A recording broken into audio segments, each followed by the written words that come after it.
ఎన్నికలో గెలిచిన ఏడాది తర్వాత తొలిసారి ప్రధాని మోడీని కుటుంబ సమేతంగా కలిశారు మంత్రి లోకేష్.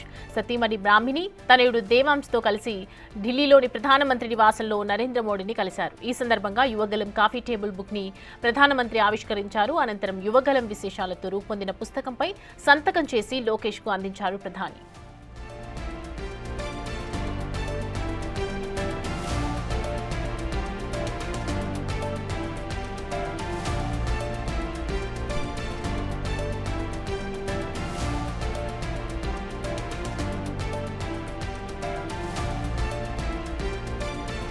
ఈ అంశానికి సంబంధించి పూర్తి డీటెయిల్స్ అందించడానికి మా ప్రతినిధి శివ జాయిన్ అవుతున్నారు.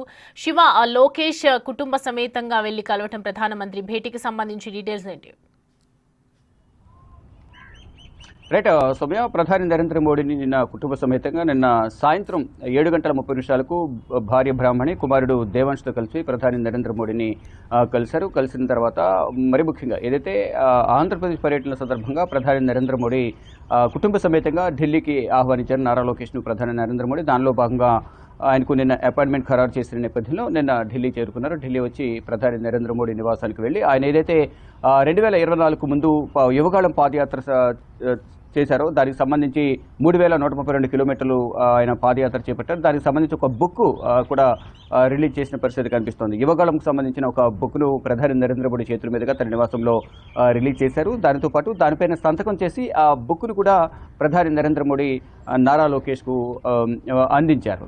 మరోవైపు ఇక కుటుంబ సభ్యులతో వెళ్ళిన నారా లోకేష్తో సుదీర్ఘంగా అంటే 7:30కి ప్రధాని నరేంద్ర మోడీని కలిసిన నారా లోకేష్ దాదాపు 9:20 అలా బయటకు వచ్చారు. అంటే దాదాపు 2 గంటన్నరకు పైగా సుమారు 2 గంటల లోపు వరకు కూడా నారా బ్రాహ్మణి, దేవాంశ్ అలాగే నారా లోకేష్ వీరందరూ కూడా ప్రధాని నరేంద్ర మోడీతో కలిసి ముచ్చటించారు. పలు రాజకీయ అంశాలు కూడా ఇద్దరి మధ్య చర్చకు వచ్చినట్టు తెలుస్తుంది. అంటే ఆ పాలన ఏ విధంగా ఉంది, ప్రజెంట్ ఎన్డీఏ కూటమి పాలన కానీ రాష్ట్ర అభివృద్ధి ఏ విధంగా ఉంది అనే అంశాలపై కూడా ప్రధానంగా ఇద్దరి మధ్య చర్చ జరిగినట్టు తెలుస్తుంది. మరోవైపు రాష్ట్ర అభివృద్ధికి సహకరించాలి అనేది కూడా ప్రధాని నరేంద్ర మోడీని లోకేష్ కోరినట్లుగా కూడా తెలుస్తోంది. ఏదైతే 2024కు ముందు అంటే ఎన్డీఏ కూటమి అధికారంలోకి రావడానికి ప్రధాన కారణమైన ఏదైతే నారా లోకేష్ యువగాళం పాదయాత్ర అంటే భారీ విజయం సాధించడానికి ఇది ఒక ప్రధాన కారణంగా అందరూ భావిస్తూ ఉన్నారు. దానిలో భాగంగా యువగాళం పాదయాత్రకు సంబంధించిన బుక్ను కూడా ప్రధాని నరేంద్ర మోడీ చేతుల మీదుగా కూడా రిలీజ్ చేశారు.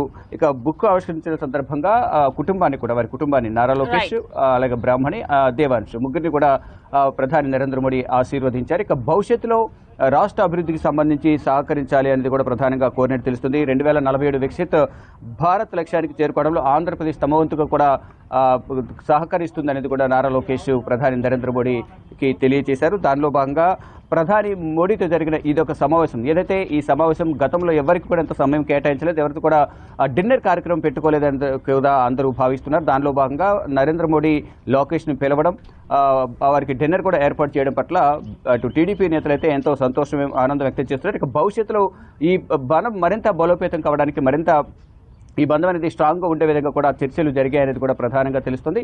మరోవైపు భవిష్యత్తులో నారా లోకేష్ చంద్రబాబు తర్వాత ఏపీ సీఎంగా టీడీపీ నుంచి ప్రధానంగా ఆయన పేరు తెర మీదకు వస్తుంది. దానికి సంబంధించి కూడా ఇద్దరి మధ్య కొన్ని కీలక చర్చలు కూడా జరిగినట్లుగా కూడా తెలుస్తూ ఉంది. Right Shiva, thanks for the updates. Right, ప్రధానమంత్రి అలాగే లోకేష్ కలయిక మాత్రం ప్రధాని చొరవే అన్నట్టు తెలుస్తోంది. వీరిద్దరి కలయికతో ఏపీకి సంబంధించినటువంటి అభివృద్ధి పనులు కూడా త్వరలోనే ప్రారంభించే అవకాశాలు ఎక్కువగా కనిపిస్తున్నాయి. సో ప్రజెంట్ కుటుంబ సమేతంగా కలవటంతో ప్రధాని రిసీవ్ చేసుకున్నటువంటి విధానం చూస్తుంటే టీడీపీ నేతలందరూ కూడా సంతోషాన్ని వ్యక్తం చేస్తున్నారు.